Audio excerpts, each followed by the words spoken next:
เบ้เห็นยังเบ้รอใช่ปะเฮ็ดเหี้ยหยังอะโอ้บักอยู่มาsemalam yung mata hem yumbun-yumbun kong singkat mission na kan pangilan na kay so pasali lagi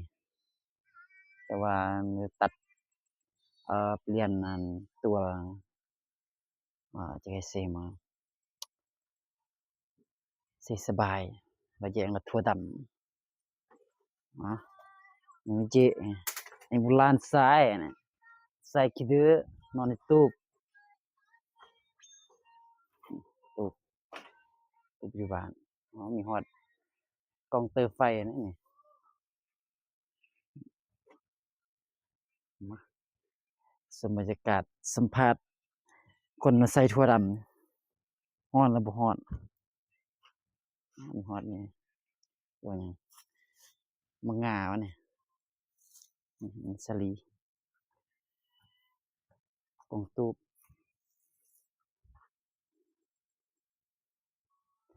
บรรยากาศที่สวนคักอยู่เนาะแต่ว่าฮ้อนได้บัดนี้ว้าเถอะประมาณจักโมง1โมง1โมง2โมงโอ้มีงูนี่เอ้างูไล่กินเขียดเอ้านี่เสร็จแล้วงูไล่กินเขียดนี่ไปวับ